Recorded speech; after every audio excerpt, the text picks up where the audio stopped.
like that rabbit in Alice in Wonderland. I'm late. I'm late. I'm late. Welcome to Let's Talk Nutrition. Great to be with you. Oh my goodness. Wasn't paying attention to the clock, and hope you're doing well and you're paying attention to the clock. And did you turn your clock ahead? Oh, you are late for work. Oh my goodness.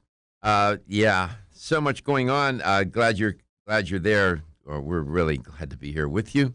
As always, you're listening to Let's Talk Nutrition. We're here 5 days a week, 2 hours a day live, 9 to round numbers, 9 to 11 a.m. East. Is it Eastern time? Daylight savings. Is it daylight savings? What are we doing here, Stephen? How do they refer to it? EST or DTE or DDT or what are we doing? Can't keep up. And EDT, Eastern Daylight Savings Time. Yeah. So I gave you my rant on leave the clocks alone, but they're not going to listen to me. Some stories trending that are of certainly human interest. I guess many of you know that Alex Trebek, the trivia king of all time, was diagnosed with stage 4 pancreatic cancer. I saw that when I was away in California and wasn't on the air live and I didn't report on it. And I did see his comment. He made a statement, a public statement about it, announced it. I remember he mentioned that he said he was diagnosed with stage 4 pancreatic cancer, and he said he would fight it. He said he realized that this is a dire diagnosis, but he was going to do his best to fulfill his contract, which is up in 3 years. He had a sense of humor. And he has resumed taping, and that was yesterday. He resumed taping the show. Jeopardy! It was his first time back on set since he announced he had been diagnosed with stage 4. He said, "We are taping today." One of his a spokeswoman for Sony said, "We are taping today, and Alex is here as scheduled." He's 78 years old. He said he would continue working after he received his diagnosis and that he still had 3 years left on his contract, as I said.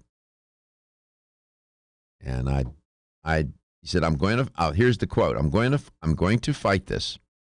He said in his YouTube announcement, and I'm going to keep working with the love and support of my family and friends, and with the help of your prayers.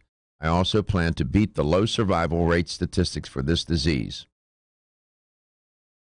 A mother who survived stage 4 pancreatic cancer wrote him a letter. Interesting.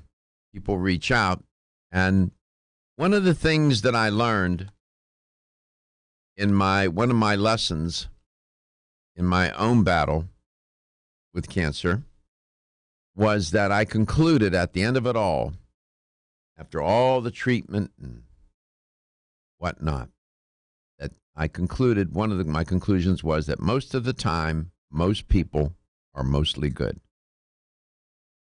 I was treated like a prince, and I will never, ever forget it. Ever. People were kind, generous. It was remarkable. Most of the time, most people are mostly good. Yeah. I walked away with that. And I hadn't read that anywhere. It just occurred to me one day, I remember. And I said, you know what? Man. It's interesting how differences fade away between people whether they be political, religious, or whatever, and all that silliness that goes along with that. And people reach out. And I'm sure Alex Trebek will have his supporters, and he deserves it. He's a nice man. He's 78. He looks good. He's in good shape. He took care of himself. But disease is a odd thing. Sometimes, no matter what you do, no matter how you take care of yourself, bad things will happen. Because that's part of the aging process. There's so many variables that are floating around in the ether over which we have no influence, and forget about control. That concept, that's not even in my vocabulary. We have there's certain things we just don't. And you don't know what you've been exposed to. Most cancer is environmental, meaning outside the body. Most of it. So you don't know. People get lung cancer. Say, I didn't smoke. Where'd it come from? Some people get cancer of one type or another, nothing in the family, no genetic footprint at all, none. You say, well, how did that happen? But when you get diagnosed like that, you know what? You don't have time to think about that. Because if you do, then you start to get bitter, and then people say, why me? Instead of, why not me? And I remember one day sitting in the clinic. I was getting ready to go into chemo for that day. You sit for 4 hours, and they put the drip into you. I was talking with the nurse, and she said to me, you remind me of my husband. And I said, I do. She said, yes. He said, it was just like you. I said, well, what do you mean? She said, you come in here and you're smiling and you talk to people and whatnot. And she said, he and you're not, and I said, well, I never got angry and I haven't, been bitter at all. And she said, well, my husband was like that. And he used to say, and I know a lot of people say, why not me? And she said, you know what he used to say? And I said, what? He would say, why not me? Why not me? I'm no better than anybody else. And just because you think you did X, Y, or Z, that somehow that's going to give you some guarantee, it doesn't necessarily. So it's a mysterious, sometimes very inexplicable. I can't, unless you've been through it, and I know many of you are listening to me, watching me right now, you know what I'm talking about. Until you go through it, you can read every pamphlet, every book that's been written on every disease. Until you are in the trench and you're getting heavy shelling, you don't know. My phone is blowing up with people. It says people that haven't been through it just don't know. And it's funny you said that. It's true. I describe my experience as cosmically humbling. Changed my life. Cosmically humbling. My heart goes out to Alex Trebek. He's got a formidable battle. Stage 4 pancreatic cancer. Whew.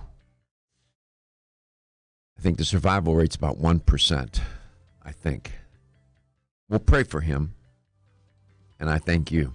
We'll be back.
Welcome back. Welcome to Let's Talk Nutrition. I was talking about Alex Trebek, and he's got a bite on his hands, stage 4 pancreatic cancer.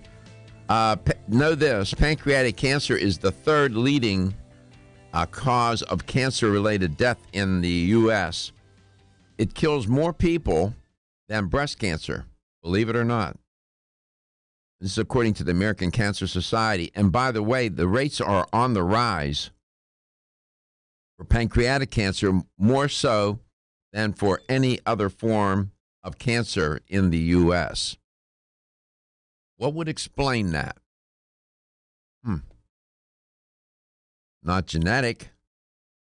Has to be environmental, right? What's going on that would account for that phenomenon? Pancreatic cancer will be second deadliest form of cancer by 2030, is according to a study. It's set to become the second deadliest cancer by 2030. Yeah. If the projections are right and they hold, pancreatic cancer will surpass the death rate associated with breast, prostate, and colorectal cancers, ending up second only to lung cancer as the nation's deadliest cancer. Lung cancer is bad news. Let me just tell you. Oftentimes, people will go undiagnosed, like even with pancreatic cancer, go undiagnosed, and they get to stage 3 or stage 4. And lung cancer, stage 3 and 4, is very difficult. Overall, the cancer death rate in the United States is declining each year. This is according to Lynn Martrison. She's VP of Research and Medical Affairs with the Pancreatic Cancer Action Network in Manhattan Beach, California. Have not been to that beach. And she said the number of deaths caused by several major cancers such as lung, colorectal, and breast are following that trend and dropping. Well, that's good news. However, she went on to say, always that in conjunctive adverb, however, little progress has been made with pancreatic cancer. It's horrible. And we've known that, and she said, and we've known that it was not following that trend, close quote. Why? According to Martrison, she said there seems to be a combination of factors. An aging population, when aging is a risk factor for cancer, generally. The relative growth of high-risk minority populations, I didn't realize that, and an underfunding of pancreatic cancer research. I didn't know that either. She said other important factors include the difficulty in diagnosing pancreatic cancer early. I just alluded to that. And the need for better treatments. Of course, the fellow from Sony, Steve Jobs. Steve Jobs. I know who you were talking about. Because you know me, when he was initially diagnosed, he decided he was not going to do traditional treatment. I thought that was a mistake. He went off and did some alternative treatment. About halfway through or so, the process, he just changed his mind. It was too late. The pancreas is located deep within the abdomen, and it's a tough organ to access and visualize by conventional scanning methods, Martrison said. Plus, she said, quote, if the patient has any symptoms at all, they're often quite nonspecific and vague. It's not as if you're in horrendous, wrenching pain, you know.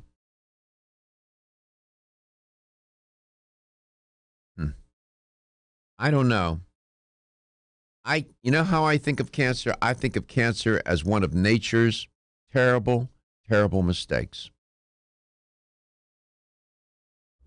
That's one way to look at it. Lung cancer is the leading cancer killer. You don't even have to smoke. So, to estimate a broad range of cancer fatality numbers more than a decade from now, the research team that conducted an in-depth analysis of recent statistics that covered the 12 most common cancers for men and the 13 most common cancers for women. They determined that for the next 2 decades, it will be breast cancer, prostate cancer, lung cancer at the top of the list.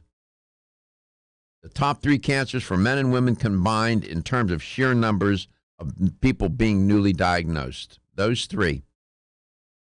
Breast, prostate, and lung cancer.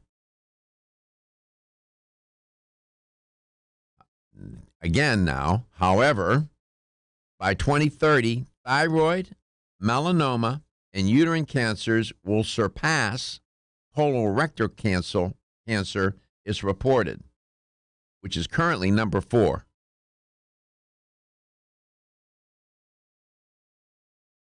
Oh man, it's a scourge on humanity.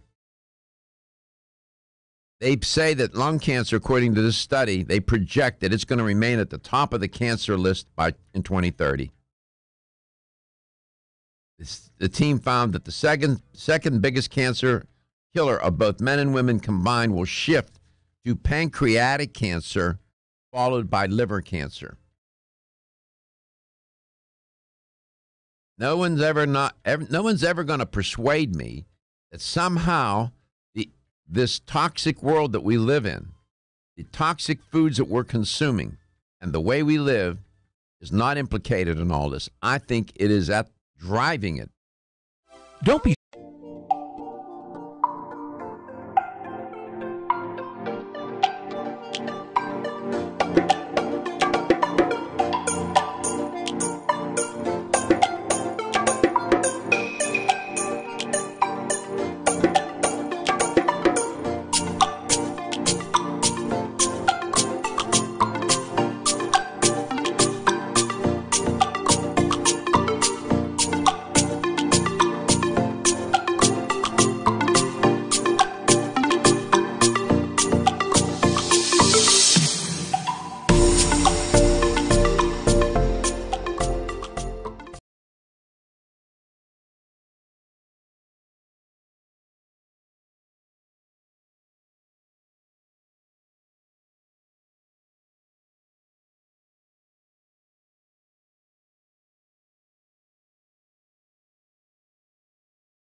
Welcome back. Welcome to Let's Talk Nutrition. If you are so inclined, please give a call into the show. I love hearing from you. Yesterday we had a call. I was talking about mental health, and man called in. First time in a long time somebody's been that disclosive.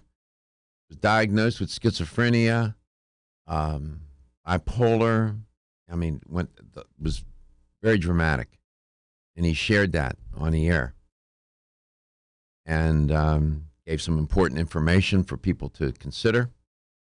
And, you know, that's what the show's about. We learn from one another. We're all in it together. Let's go to Huntington Valley and Doreen. Doreen, welcome to the show. It's great to have you on. Glad you could call today. Yes, it's good to talk to you too, and you sound like you're doing well. One day at a time. Right, same here. I'm 87, so. Oh, wow. I called once before for the coupon some time ago. Yeah. I didn't get to talk to you very long, but this is a subject that is worrying us here in other states. It's a utility called Crown Castle is putting up aerials on the telephone poles on our properties. All over where I live, our township and other states, we have a petition that's going to be taken to Harrisburg, Pennsylvania. But there aren't any studies on public health or what this is going to do to the environment. I don't know if you can find out anything about it, but you're concerned about the electro. What it emits, yeah, the electromagnetic. Fast wireless, and I understand there's going to be a kind of a hum coming. But what we're really concerned about is they have the right to come on our properties, and the one that's going, not on my property, but the one that's going closest to me is about 100 feet away. And there's another one maybe 400 feet away from that. But it's an interesting topic, and I know we're all exposed to cell phones and so forth, but you're talking about the rates of cancer and so forth. Going up. They're going down. They're going down, Doreen, because I think treatment has been improved, right? And they catch it a little earlier now, and treatment's improved. Mm-hmm. But it's not going down because people are healthier. And I don't want to mislead anybody. That's not the case. Right. Well, anyway, you're concerned about are you concerned about electromagnetic fields? That's right. Absolutely. It's going to be all over the place here when we go outside or the windows are open or I guess right now, I mean, they seem to have the right to do this. It's for Verizon to do this. I don't know when they're going to be installed. But the notices are all over the poles. I went to the National Cancer Institute. In fact, they have a page entitled Electromagnetic Fields and Cancer. Oh. And I'm not quite sure what their position is on this topic. Let's see. What studies have shown about possible associations? Many studies, they said, have examined the association between non-ionizing EMFs, electromagnetic fields, exposure and cancer in adults, of which few studies have reported evidence of increased risk. Yeah. There have been a few studies that have done that, but I'm already getting a sense of where they're headed. The majority of epidemiological, I'm quoting them now, the majority of epidemiological studies have shown no relationship between breast cancer in women and exposure to extremely low-frequency EMFs. Although a few individual studies have suggested an association, only one reported results that were statistically significant. You know, that may be comforting on one level, but throughout wherever you watch where people live and you see those giant towers with the... Yeah, we had one put about a mile from here about a year ago because our cell was not getting proper transmission. But this is terrible because it's going to be all around us here. But we just very upset because they have a right to come on our properties and Well, no, we you have, should know this, that the International Agency for Research on Cancer, interesting organization, the acronym is IARC, their working group classified EMFs as, quote, possibly carcinogenic to humans based on limited evidence from human studies in relation to childhood leukemia specifically. right. You should, I don't know if you go onto the internet, but the International Agency for Research on Cancer, I think it's .org, IARC, IARC.org, is an interesting website. I've learned a lot. I've used that website in referencing when I'm writing articles and talking about cancer. They're one of the leading agencies globally. And so, I know that sometimes the research is mixed or there aren't compelling findings. That's right. But Doreen, my view is if they're not 100, if they're not if they're not really certain and they're sort of, well, we don't have enough evidence. That's right. My position is, well, I'm not waiting till you collect it. I need to take care of myself and protect myself. Right. Until you all figure it out. So I know you're concerned. You're 87. Let me ask you. Let me ask you this question. If there was one thing in terms of your health, something that you diet, lifestyle, that you would go back and do over, what would that one thing?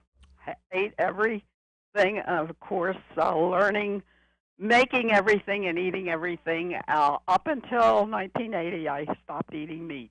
I will eat a little chicken and a little turkey. So that was a big help. But if I were a young person today, I try to tell, if they'll listen to me, if they would start, you don't have to be very strict, but if they would start a program like that, maybe by the time they got up in their later years, they wouldn't have artery problems. Mm-hmm. So you, Possibly. as a dietitian, you ended up concluding that meat was not of any health benefit to you. Well, I didn't miss it. I am an animal person, Yeah. and for a lot of reasons, the treatment of animals. Yeah, I understand. No, I get it. I don't eat meat. It's not because of the animals. It's because I don't eat red meat. Try not to. Once in a blue moon. Right. But a steady diet of meat 3 and 4 times a week. Lunch. Well, No. I grew up on my family, my father. I grew up on meat. We had a lot of red meat, Yeah, it was around my house too. We appreciate you, Doreen. Thank you so much. Congratulations. Thank you for your call. We're headed into some messages.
Let's Talk Nutrition. I'm at the International Agency for Research on Cancer, their website. I urge you to pay a visit. There is so much information there. They have monographs you can read till they're coming out of your ears. The IARC monographs identify environmental factors that are carcinogenic hazards to human beings. This outfit's been in business a while, and they're not without, how can I put this? They're pretty assertive, and they put it out there. They don't hedge. These carcinogenic hazards include chemicals that they look at, what they call complex mixtures, occupational exposures. My dad died from occupational exposure. His lungs were completely destroyed. He worked for the railroad, worked on platforms where the trucks and the trains were. Killed him. Physical agents, they look at those. They look at biological agents, and they also examine lifestyle factors.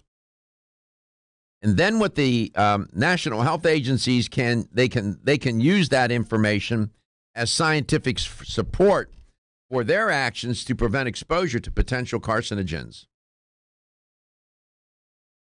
Since 1971, they report that more than 1,000 agents have been evaluated.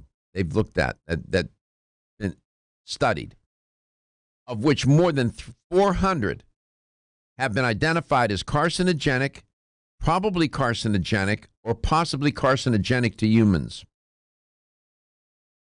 So, it gets complicated.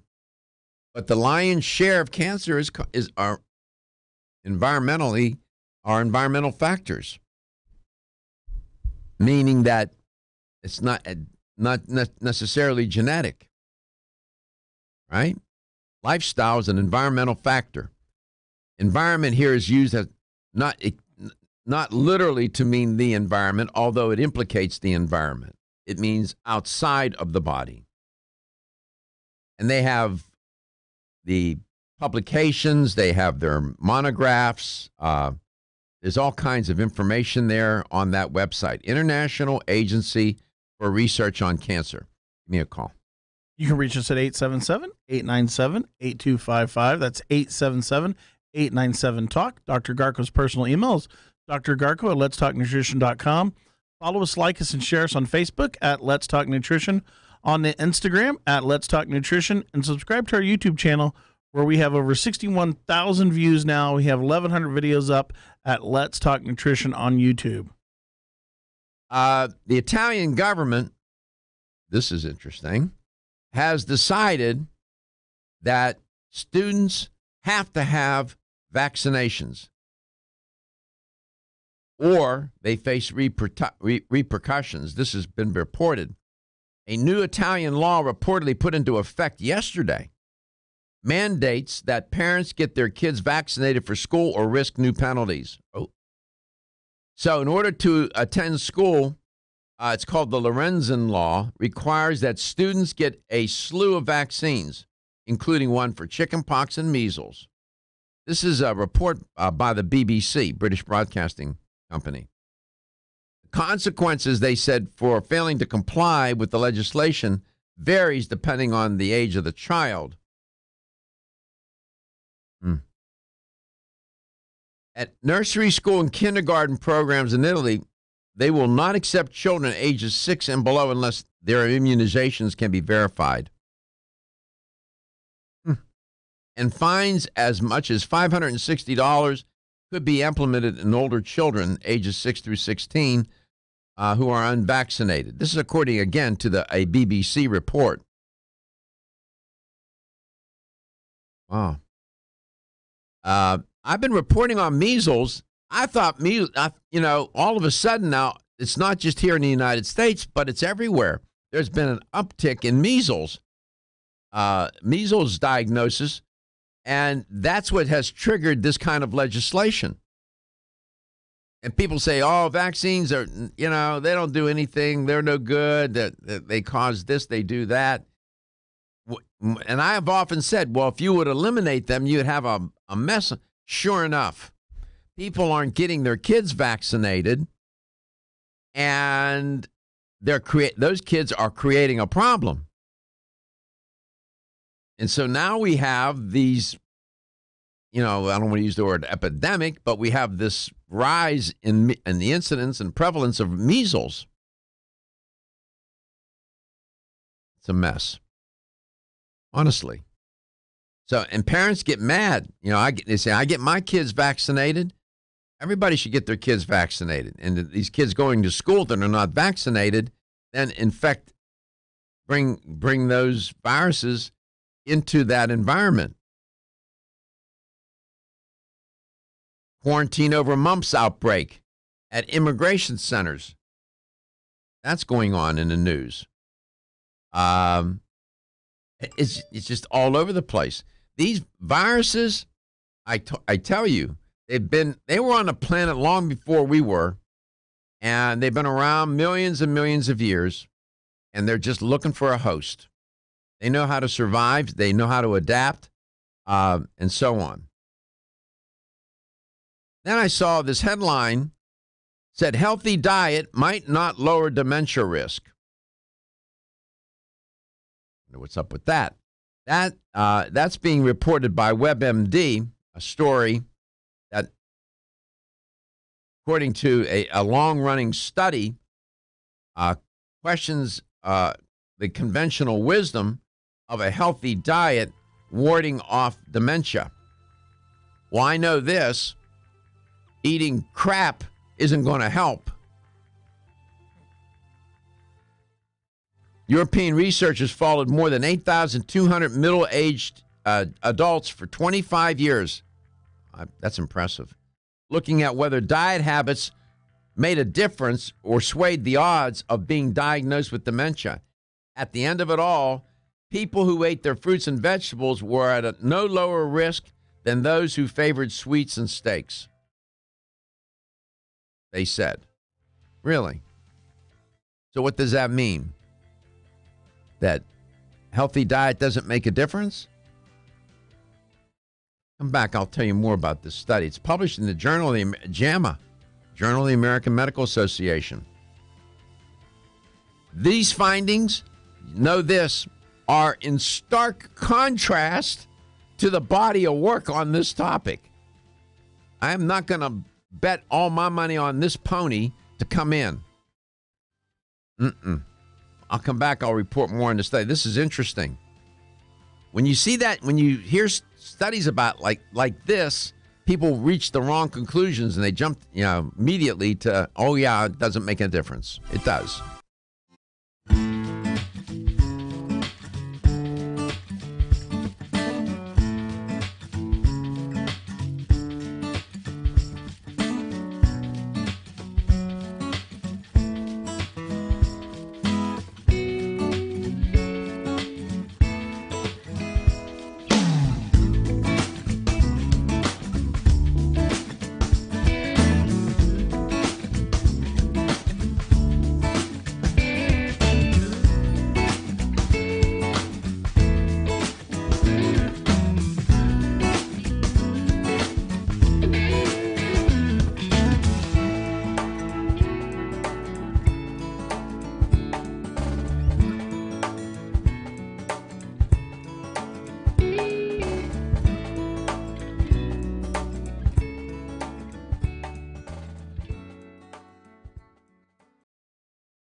And welcome to Let's Talk Nutrition for sure. Glad you could stop by today.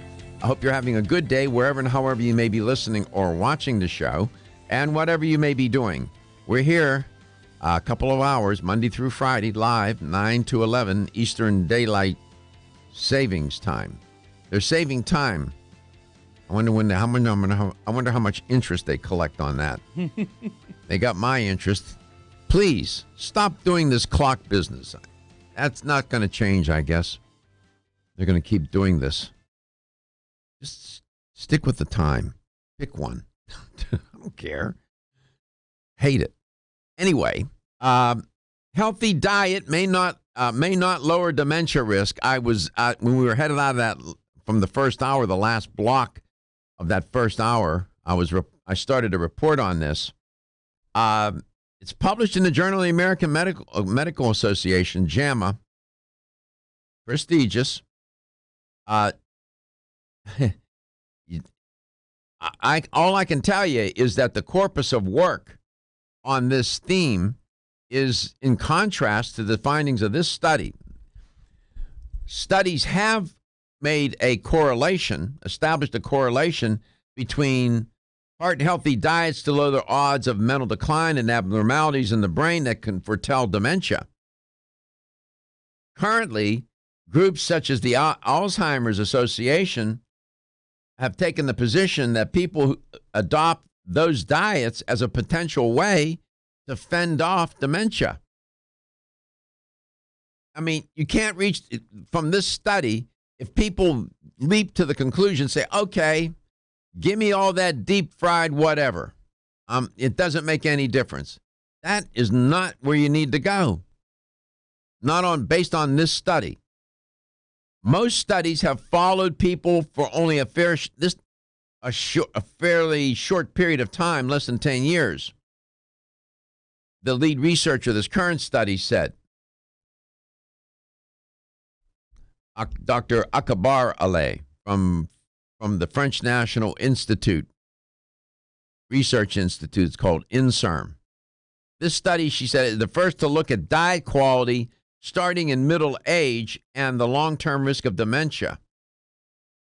She and her researchers found that 344 people were diagnosed with Alzheimer's over the quarter century that they followed them. And I give them props for doing a longitudinal study. I mean, that is hard to do, and it's worth doing.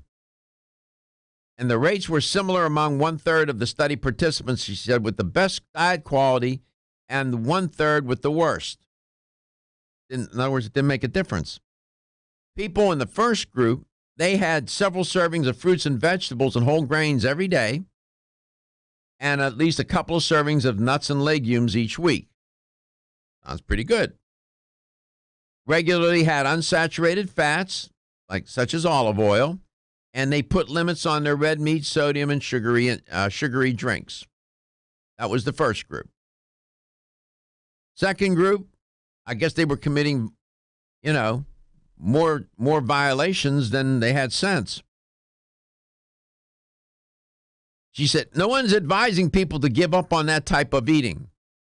Well, hell, you just published a study. You said it didn't make any difference for dementia. You just threw it under the bus. Or your data did.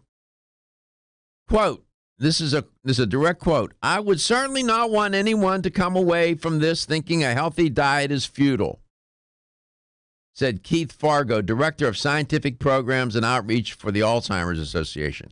Good for him.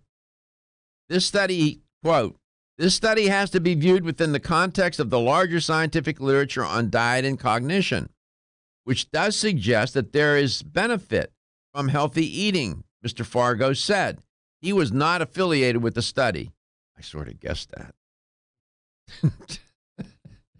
that. Oh, my land.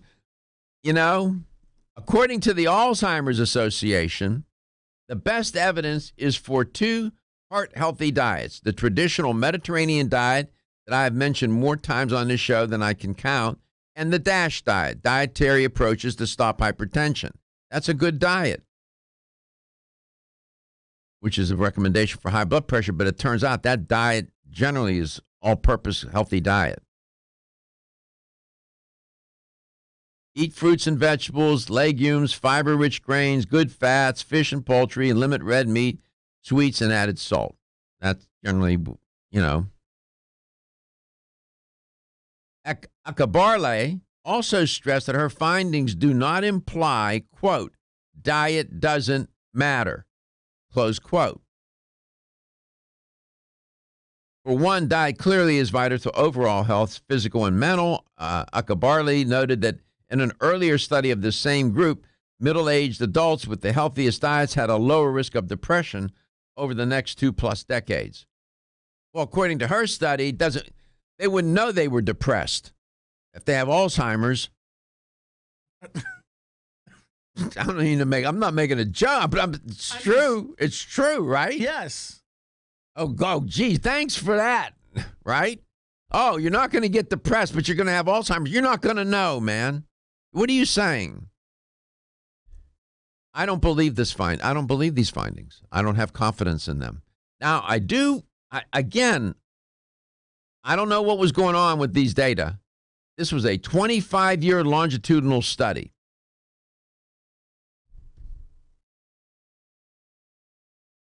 It could be that there's something about Alzheimer's or dementia. Are they concluding that is impervious to a healthy diet?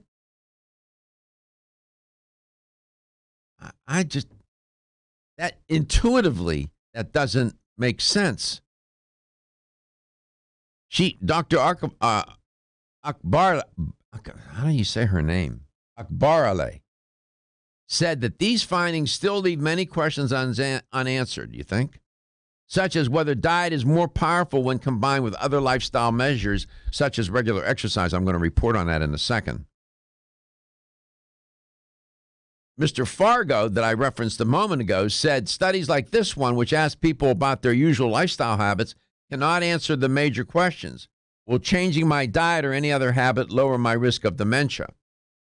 I know this. Go ahead, abuse alcohol, smoke, eat fried foods, don't exercise, and see what happens. Who's going to have a better memory at the end?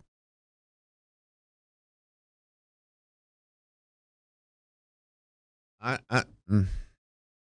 ahead. Okay. I know we talked about the fair because the fair was here. We were talking about the fried foods and everything. Okay. And I have eaten fried foods to the point where I can definitely tell a difference between eating non-fried and fried foods. I can. I can feel it. I can feel it days later. Yeah, that's what you mean. In other words, your physical response to the food. Yes. So it's got to have an effect on your brain.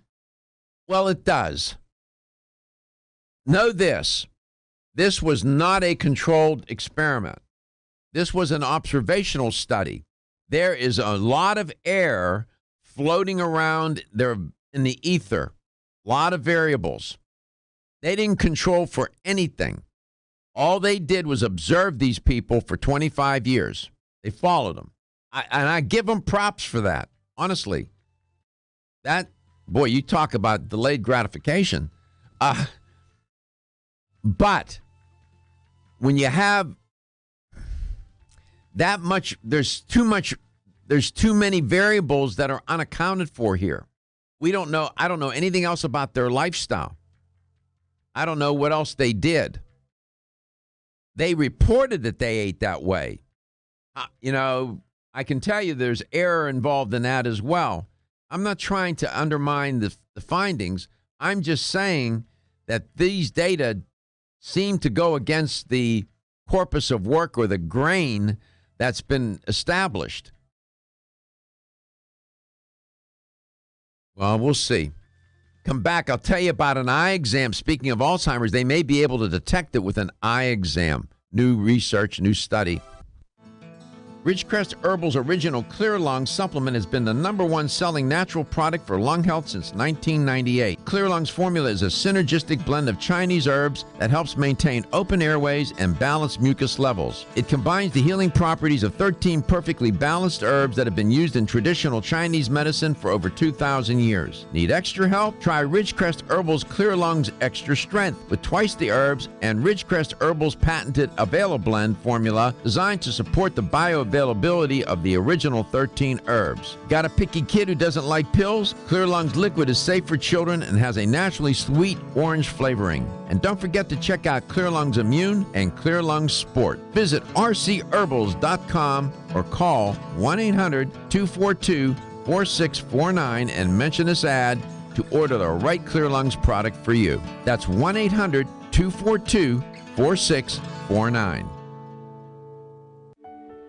Is getting a good night's sleep a challenge? Fortunately, there's a superior fast-acting sleep formula called Tranquil Sleep from Natural Factors. This non-habit-forming supplement contains a unique combination of melatonin, 5-HTP, and L-theanine, which works in harmony with your body's natural sleep hormones. Tranquil Sleep can help you fall asleep, stay asleep, sleep sounder, and wake up refreshed, all without feeling drowsy in the morning. The key benefit comes from increasing the time spent in the deeper stages of sleep.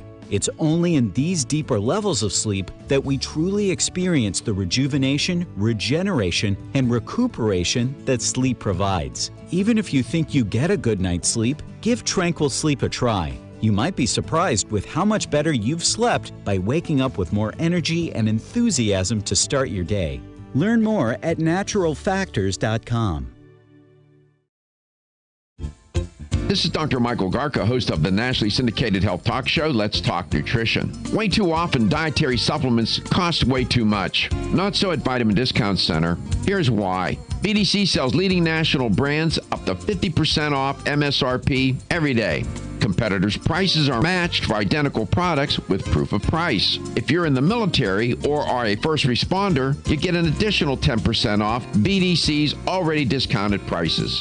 VDC even offers case discounts. And you can get connected with VDC's VIP mobile text program for additional savings and customer rewards throughout the month. The choice is clear. You can save at Vitamin Discount Center. For a store nearest you, visit vitamindiscountcenter.com or call 813-907-7066. That's 813-907-7066. Vitamin Discount Center.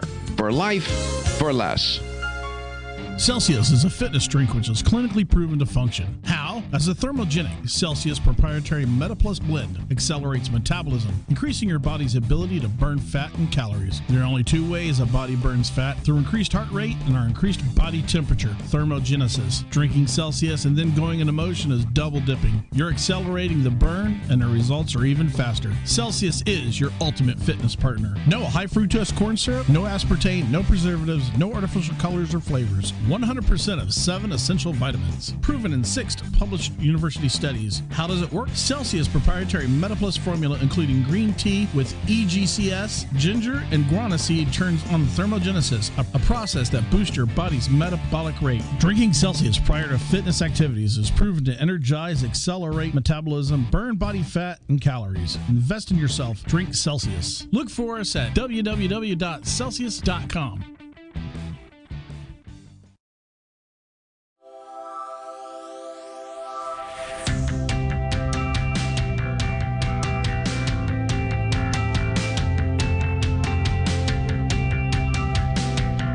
Let's Talk Nutrition is brought to you by American Biotech Labs, your daily immune system support. Ridgecrest Herbals, take your health to a higher elevation. Ancient Nutrition, nutrition for a modern world. Reviva Labs, the natural skincare authority. Let's Talk Nutrition on the web at letstalknutrition.com. We're back from the break, so let's rejoin Dr. Michael Garko. New study says no connection between diet and dementia. Wow. Not so fast. Not so fast. Let me just tell you what's going on here a little further. I worry about these kinds of studies because people jump to wrong conclusions. Diets such as the Mediterranean diet, the DASH diet, whole food, plant-based diet, no meat, no dairy, have been associated with better cognitive functioning. There's no ambiguity about that. When you look at the corpus of work on diet and dementia, that relationship is clear. Some studies have found no link between what people eat and their risk of dementia, like the one that's just published yesterday. They've found no link.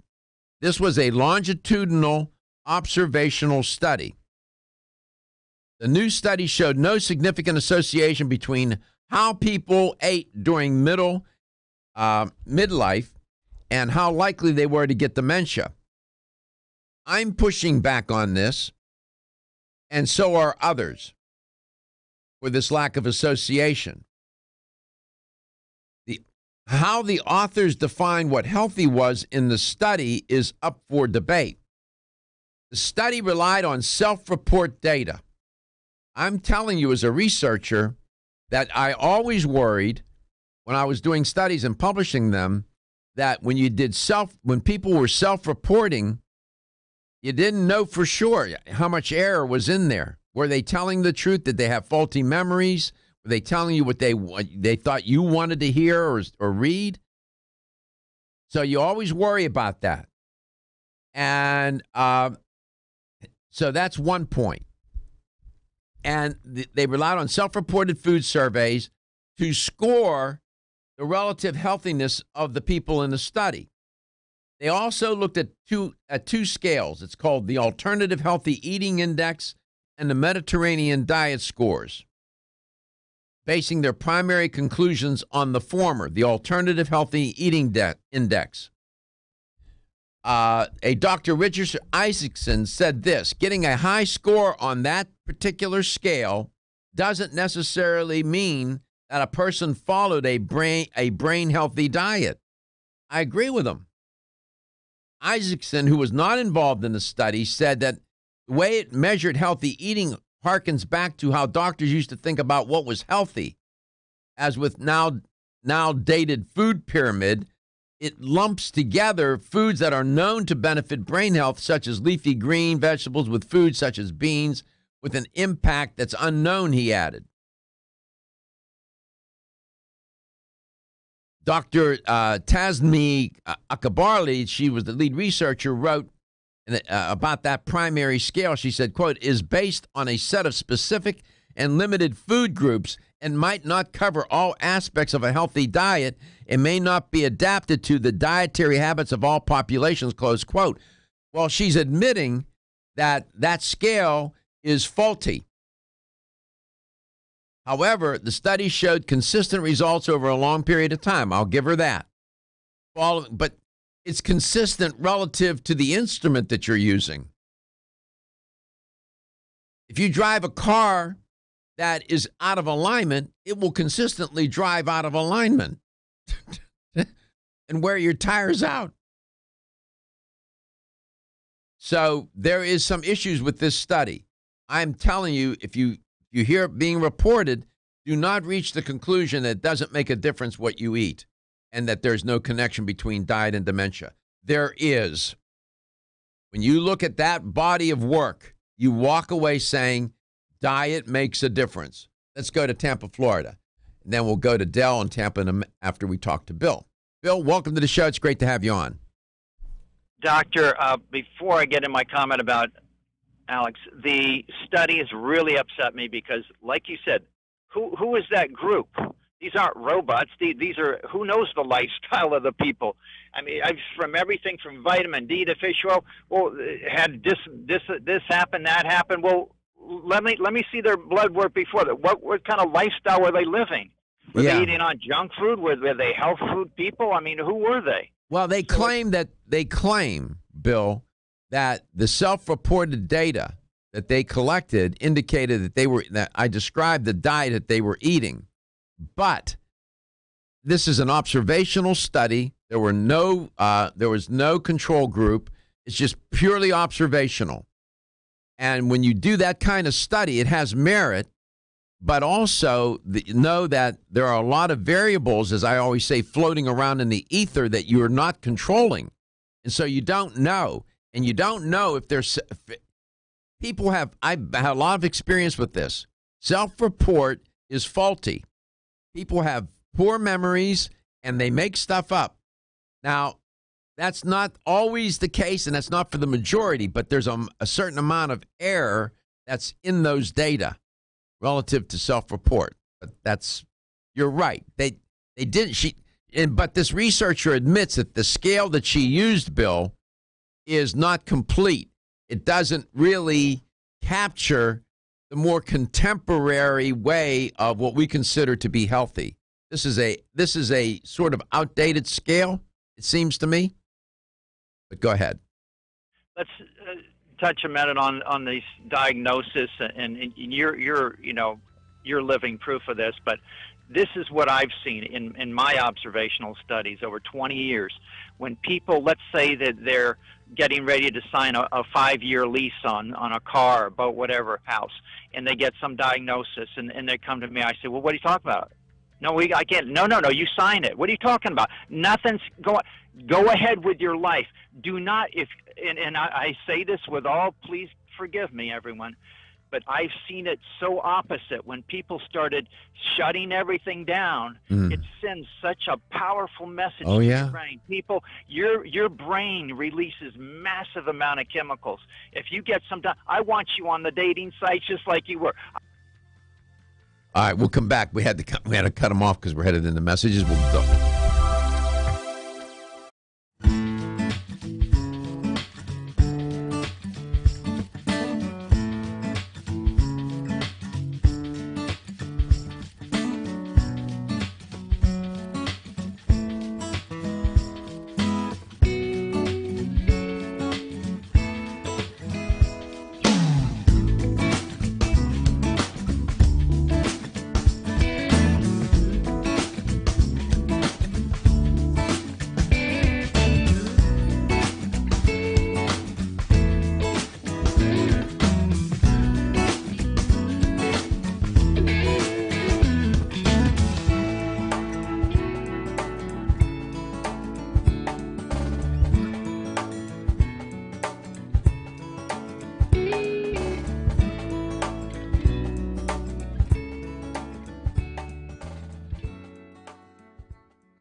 Until Let's Talk Nutrition. Sorry I had to cut Bill off like that. We're headed into those messages. There's nothing I can do about that. And I appreciate his call. He made a good point that, you just don't. There's much about that study group that we don't know over those 25 years. I don't know what data that all they collected on them, but even the researchers admit that there was some issue with the scales, the one scale that they used to try to determine what was healthy and measure these people's, diets, so to speak.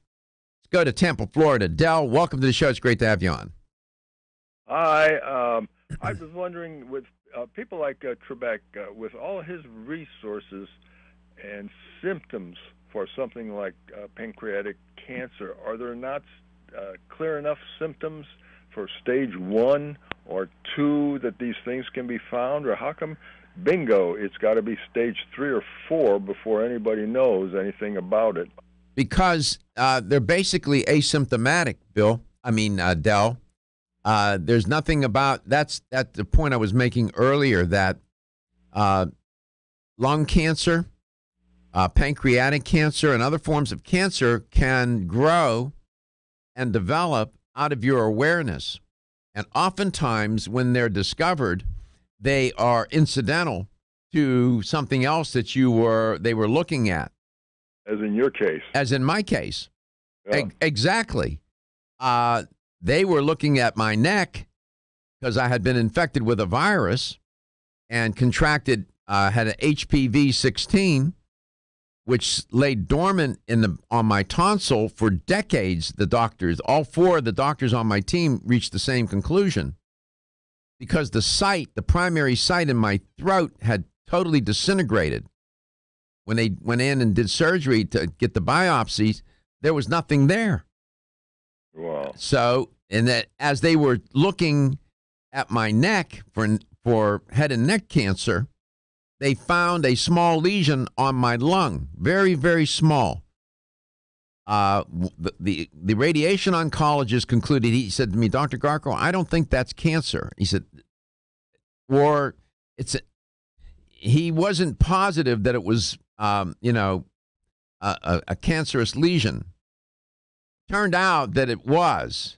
It was stage 1A at the time, went to 1B, but it was so small. And my doctor said to me one day when I went to see him about the biopsy for that lesion, he said, I got good news today and I have bad news. And I said, what's the good news? He said, it's not a metastasis. It didn't spread from your neck. Bad news, it's adenocarcinoma, lung cancer, stage 1A. I said, well, I didn't smoke. He said, I understand. And I asked him, I said, how do you feel about that, Dr. Fink? And he said, I'm happy for you. I said, really? He said, yeah. And I said, why? He said, because if you hadn't been infected with the virus and you didn't have squamous cell carcinoma of the cervical lymph nodes and being diagnosed with that, we would have never found that little lesion on your lung. You would have been dead in 3 years.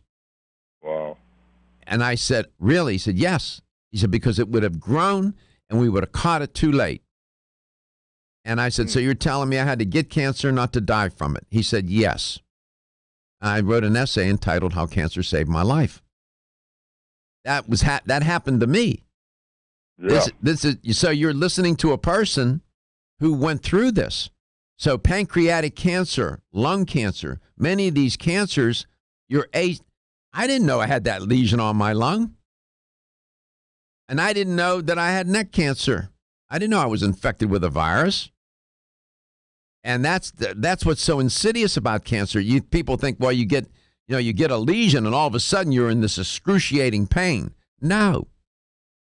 Oftentimes that will happen, but it's very advanced by that point.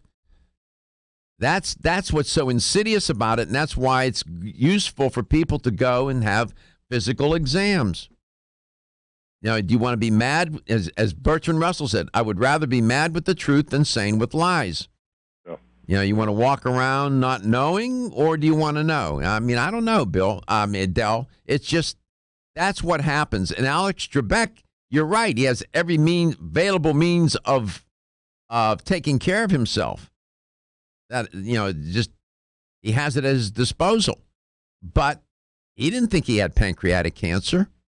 I don't know what prompted him to go to the doctor. Maybe, I don't know how they found it, if it was a direct examination for that or they were looking at something else and they found it. I don't know the whole story on it.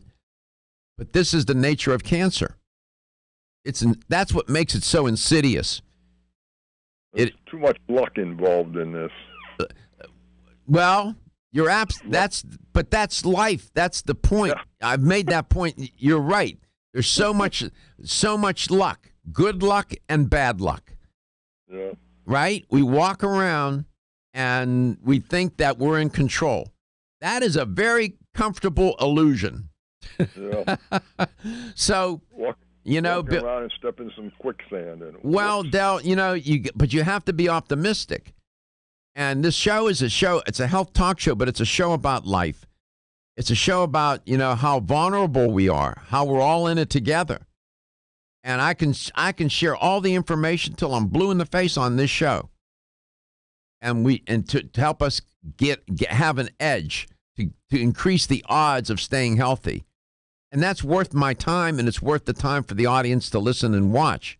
Because unlike this study today that I reported on that found no connection between diet and dementia, really? Please stop it.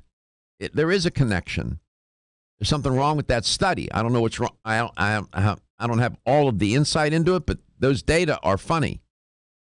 Something odd about those data. I mean, it does make a difference what you eat. It does make a difference how you live, But you can't control. If you don't die of an accident, you're going to die of something sooner or later. Right? And we're also grateful for all your guidelines. It helps so much. Well, people are afraid. I noticed that when some people want to talk to me, they're even afraid to ask me how I'm doing. Yes. You notice that, Gary? Mm-hmm. They're like, Doc, how you doing? I said, I'm doing fine. How are you doing?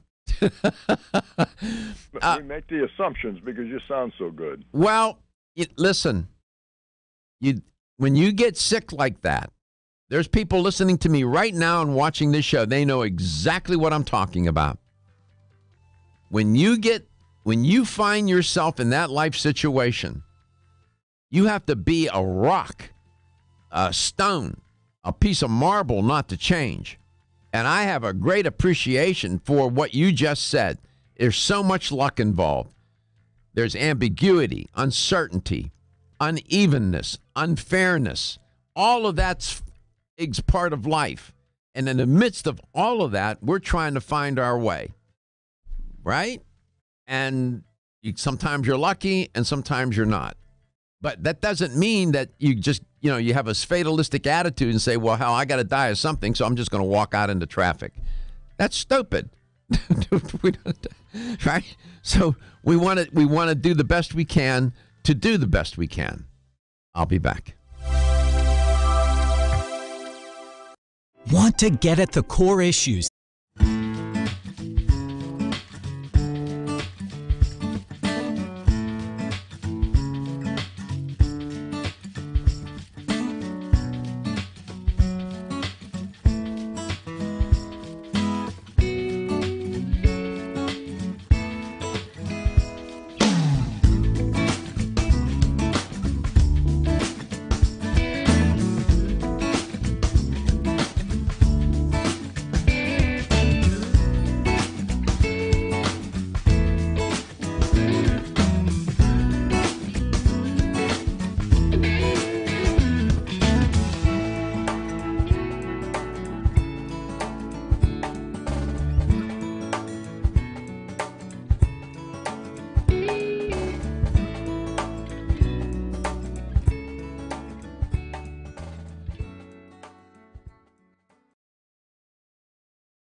Welcome to Let's Talk Nutrition.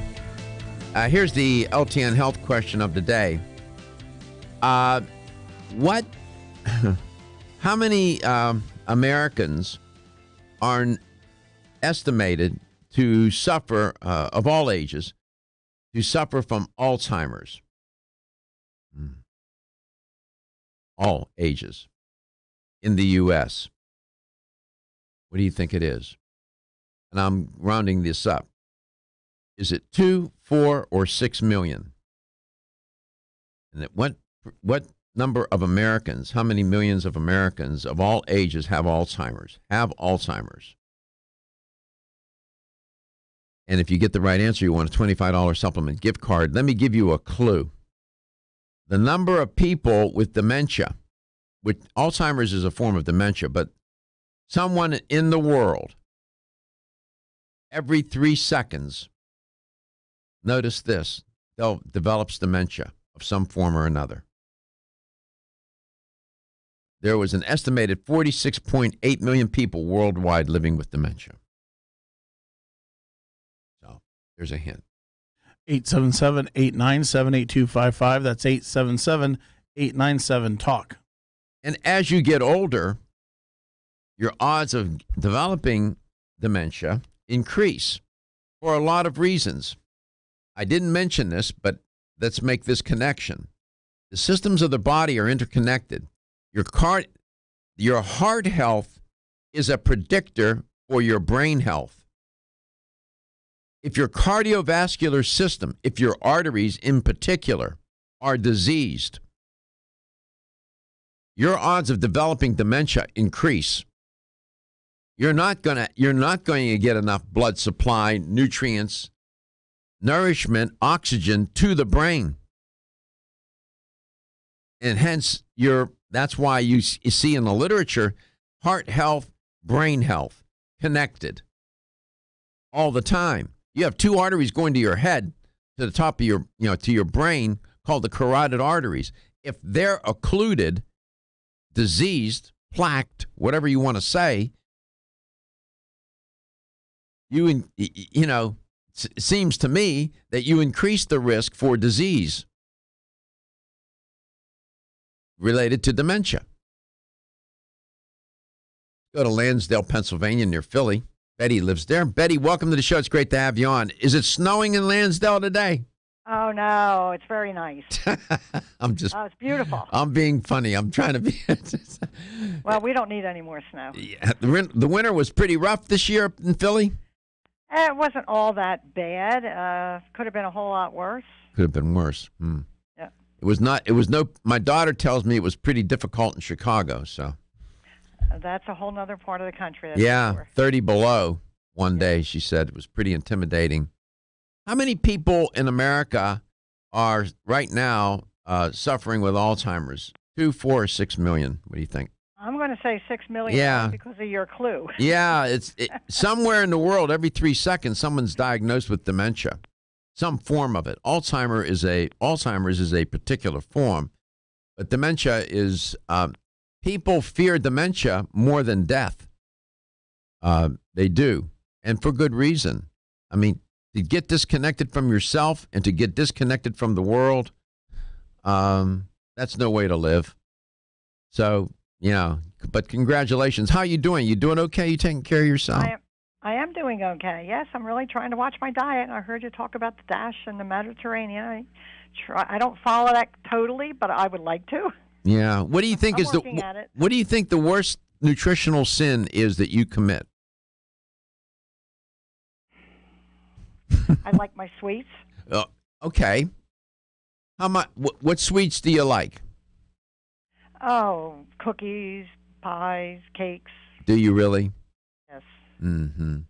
I am trying to limit it, kind of like 80% of the time eat right and 20 kind of cheat. Cheat, yeah. Is this a habit, a dietary habit that it's carried over from childhood, or did you develop this craving for these foods later in life? We didn't have it a whole lot when I was, at home as a kid. Mm-hmm. I would say it's probably in later life. Later life. You find it pleasurable and rewarding to eat those foods? I do. Yeah. Yeah, that's how, oftentimes that happens. Sometimes, cravings, I don't know if you crave it. I don't know. We can't get into all of that now, but my point is that we get habituated to eat a certain way, and whatever triggered that in the first place is long lost, and now you're just habituated to do it.